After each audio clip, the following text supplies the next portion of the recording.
Welcome to Louisiana Heartbeats. I'm Sudie Landry, and today we're going to do back up and introduce you and remind you about an author that's sitting at this table that wrote a very unique, useful, touching, education-wise book. But what makes this show so special is I have Cheri Carlton, the author of this book, I Am We. It's about how severe childhood abuse fragments the mind and alters the personality. Sitting on my far right, Cheri has multiple personalities.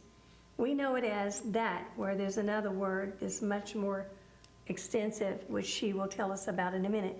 But what makes me so excited about the show, not only is her book still available on Amazon.com, but Cheri's daughter, who lived through this story, is here to share with us what it was like to be the daughter of a mother with multiple personalities. First of all, thank you for coming on the show, Cheri. Hi.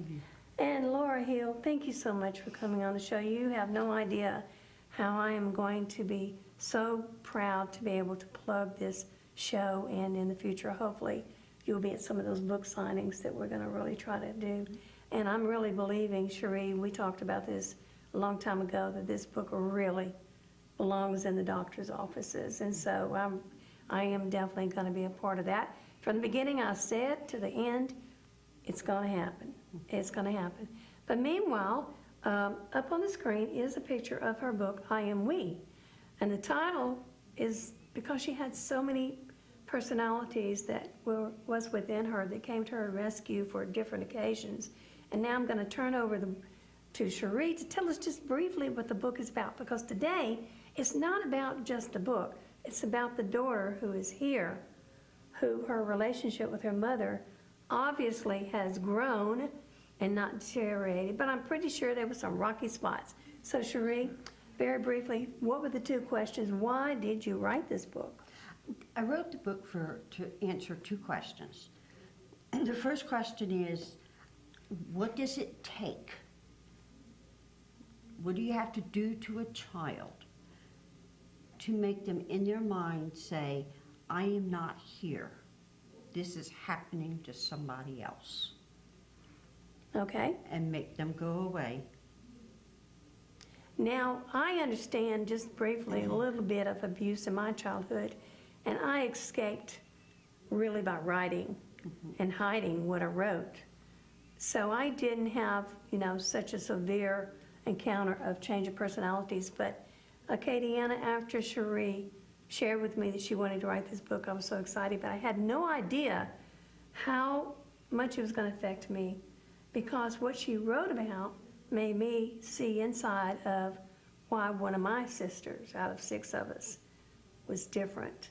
Had I known what I know now after reading what she shared in her book, I Am We, then I would have been able to help my sister a lot more.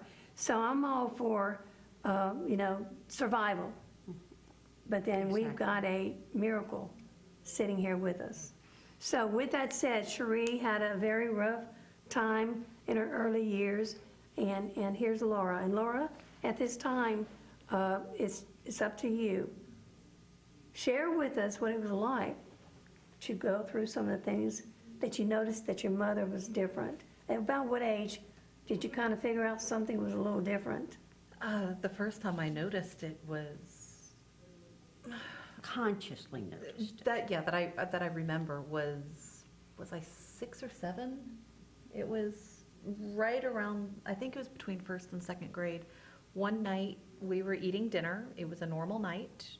I don't even remember what we were eating. It was just me and Mom and Dad, and we were eating dinner.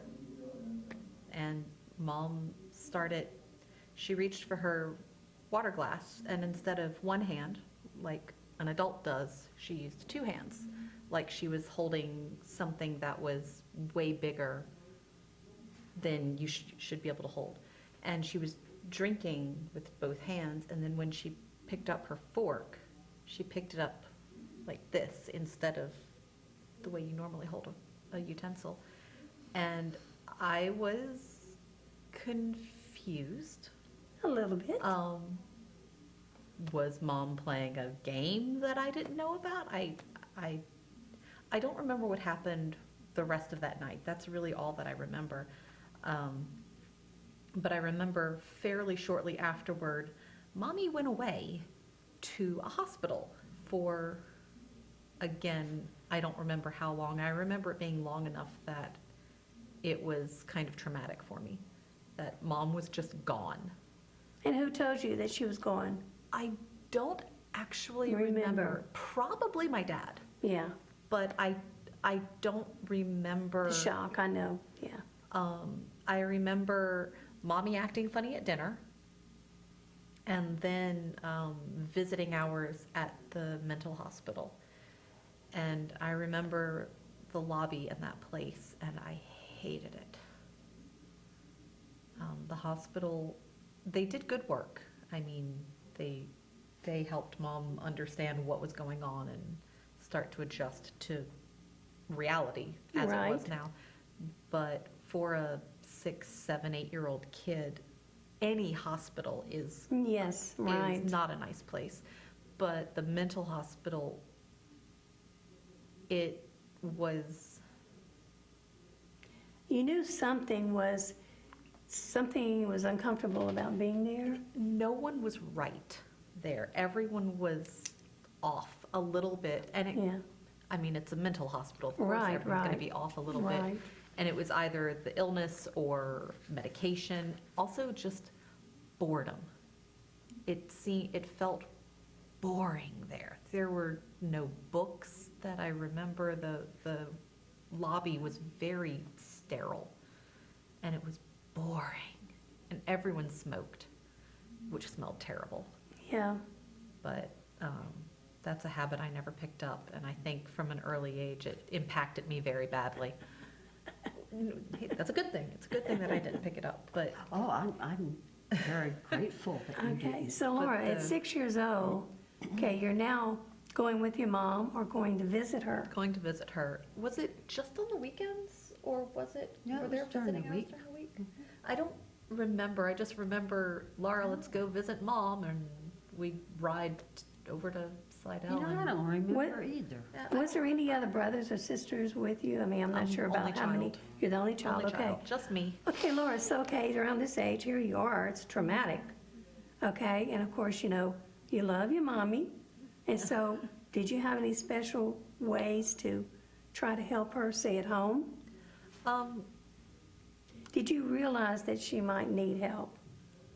And in some way? There were some conversations I remember. After Mom came back from the hospital the first time, she must have sat me down and told me what happened, that there was a diagnosis, that there was an illness, that doctors were helping. And I remember being told that this was because when Mommy was a little girl, her mommy and daddy were really, really mean to her, which was more than enough information for a child that age. And that what happened to her when she was a little girl made her very sad and very angry sometimes. And so there were these other people inside Mom who helped. That's right. And I think I adjusted to that pretty quickly. Kids are really resilient at just bouncing back and accepting, well, okay, this is normal now.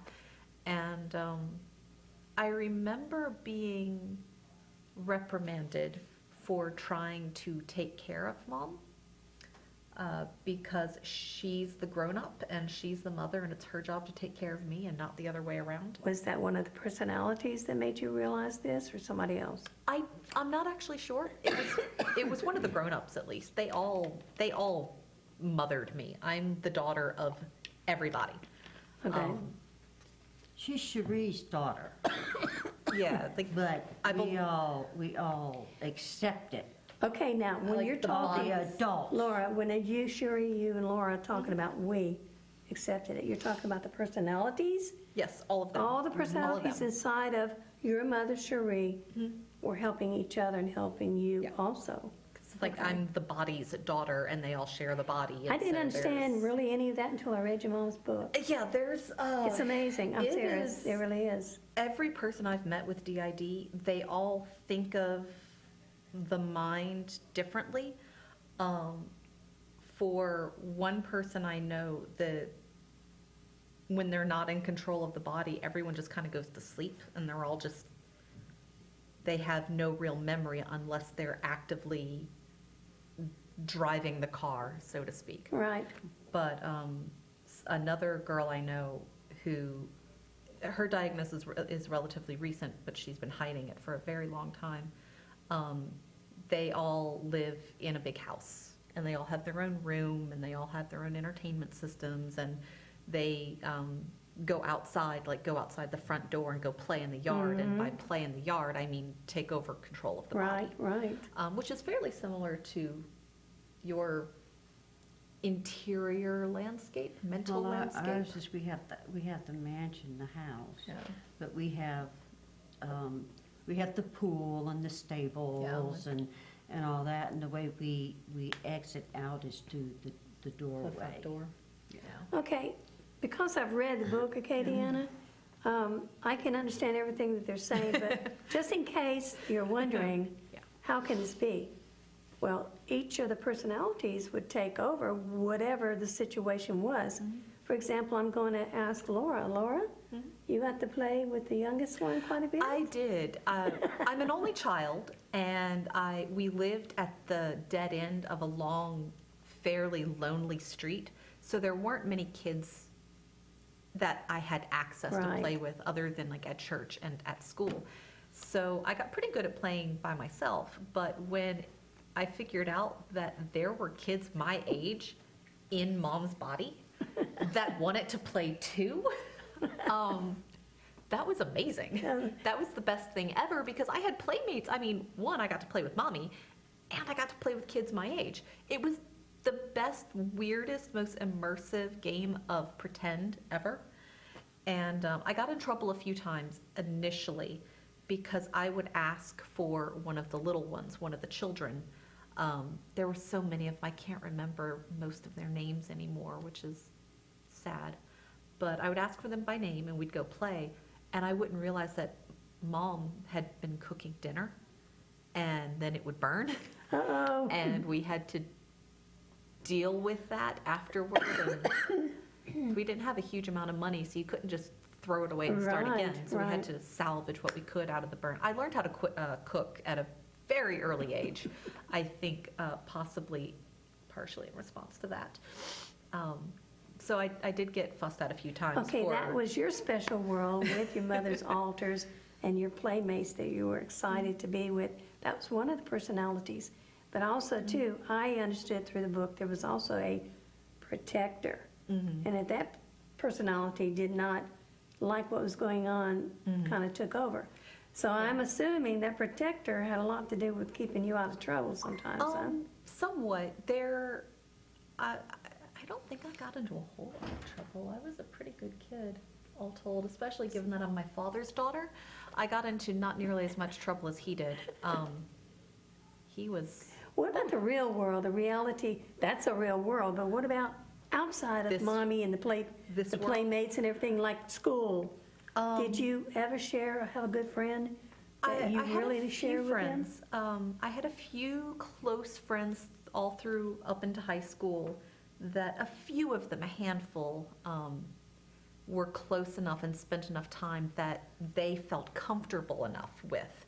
Because for the most part, at least the adult alters, the adult personalities can act enough like each other that mom just appeared to be kind of moody. Okay, got you. So unless you knew what to look for, it could be very, very difficult to even notice that anything happened. But if one of the kids come out, that's a lot easier to notice. So you went through from starting at age 6. When did you move out? 18. So you had 12 years of adjusting and helping and learning Yeah. and all that. Have you considered going out and speaking to different groups about this? No. Is there a need that you know of? I would think so. Y'all should team up and do that. I've never really thought about that. I've found 3 different people in my adult life that they didn't know that they had DID until I was like, yeah, hey, Bob, I'm talking to Paul, right? That's a guy who lives inside of you. By the way, if you're not aware of him, I am.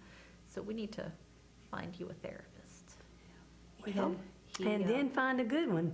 Yeah, no, well, You know? that story ended well. We found him a good therapist, and I realized that I needed to not date him because That was not going to add. I was more interested in the other personality and not the main Okay. personality, which could get awkward. Oh, okay.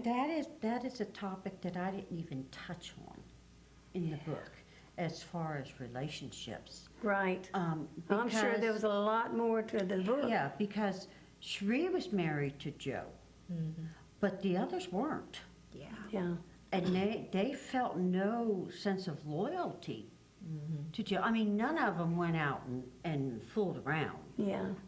Although we did know a woman who did. One of her alters did. Wow. Okay. Go out and form a relationship of her own, and had a relationship with her own guy, and then the core personality's husband found out, and there was a divorce, and Wow. you know, Yeah. well, of course, you know, and that's why one of the reasons why we're so big into self-responsibility, you know, because you know Cheri accepts that if one of us does something, she's responsible for it because we're all in the same body, you know, and How many personalities at one time were you dealing with?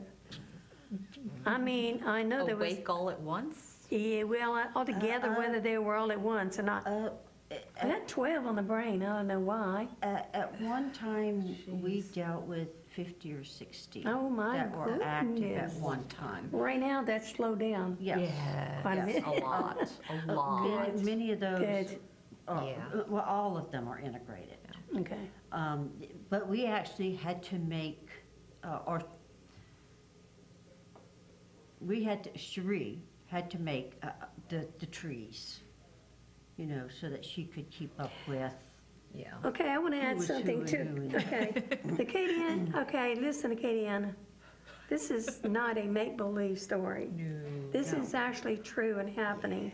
I have actually at one point I met one of the children when we went shopping at Walmart, because all of a sudden she got real giddy and started pushing they the sneak out from basket time to time. and just acting like a child that was on a shopping spree, you know? A couple of them in particular are really good at sneaking out, just like any other kid when your back is turned. Yeah. They're out the front door in the front yard playing.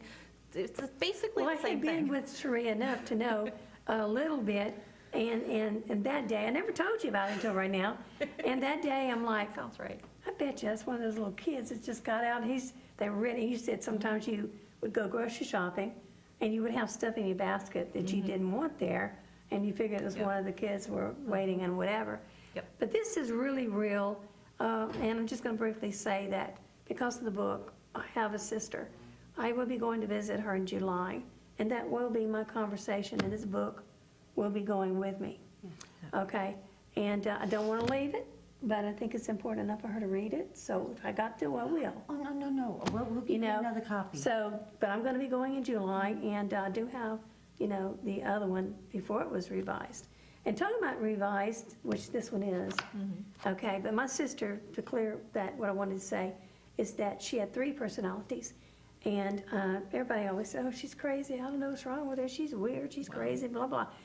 Well, I noticed in my older years that every time I get Christmas cards, she would send me 3 different Christmas cards, 3 different names, 3 different styles of Christmas cards. Her name is Diane, and then she was a Deanna, and then she was a Diana. Okay, well, Deanna was, I guess now, the strongest personality. She had to check me out on the phone, so they called me long distance. I got to talk to all 3 of them. And I said, wait a minute, okay, listen, I just want to talk to my sister Diane, okay? You know, and all this. So anyway, so my sister gets back on the phone, and I said, who's this? Who's speaking? I want to be sure who I was talking to. Yeah. And at that time, somebody was listening to the conversation, and it was real. It was really happening.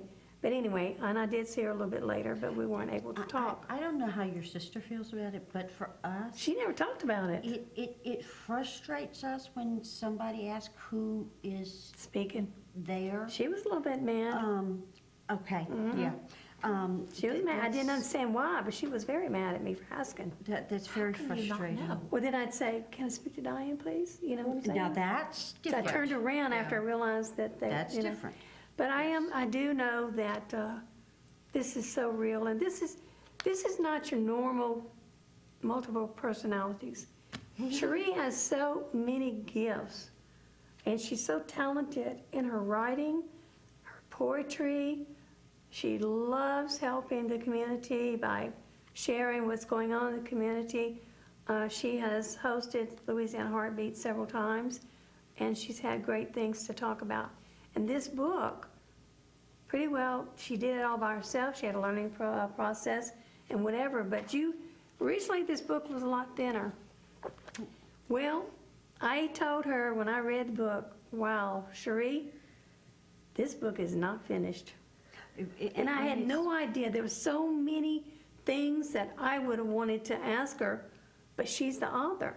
And then when she decided to go ahead and rewrite and add on, it was because some of the personalities wanted to have a say-so in this book also. What about you? Didn't you have a say-so in this? I wrote the foreword because Mom asked me to, and she kind of hounded at me until I finally said yes. I'm a very reluctant writer. And I edited her, Yeah. what she wrote. But So Cheri, now, how do you explain to a Acadiana that this is real? You know, that's so interesting because I spend, you know, when I'm home alone, except for my cats. they're really cute cats. So, They're very cute. so for me, I'm not aware all the time of who's out and who's doing what. or Right, okay, where, you're you just know? being busy. And sometimes hours will go by and I don't really know what happened in those hours, which I'm used to. So it's Yeah. like, you know, it's when I get to where I'm going, okay, what day is today? That it, you know, I really start. Well- Because I, you know, and sometimes it's not real to me. Mm-hmm. You know, I had a procedure done, a surgery done, and when I woke up, okay, when I woke up, I was standing beside the bed with two nurses holding me and another one in front of me, and I'm hollering, I gotta pee-pee, I gotta go potty. Yep. You know, and the nurse is saying, you know, you've got a catheter and you got to get back into the Yeah. bed. You just got out of surgery. You just, you know. I heard that one. And They're in the waiting room. for me, that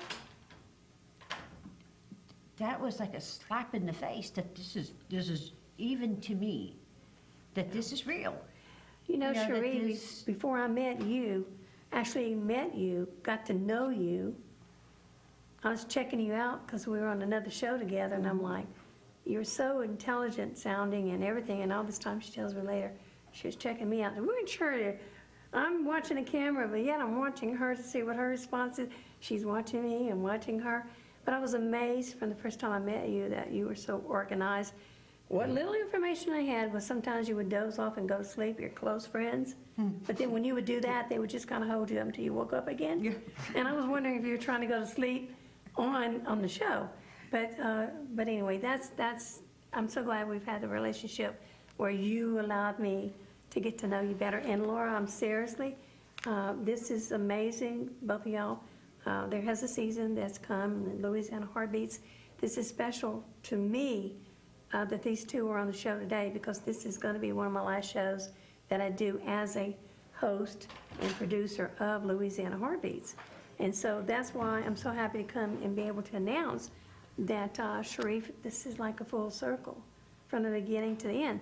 But it's not over. The season's just changed. I will be helping other people or encourage them to write their books and their stories. Now, we're going to have to end out the show, and I want to thank Acadiana for watching, and be sure to check out Amazon.com and look for Cheri Carlton, her book, I Am We. Until you read it, you would not believe these things are happening. But because of these two people sharing their life story, then you get to see a glimpse of what it's like, and maybe you could encourage somebody else. So be sure to check out the webpage and see what's going on with her book. Laura, thank you so much for coming in. And of course, Cheri, it's always great to see you.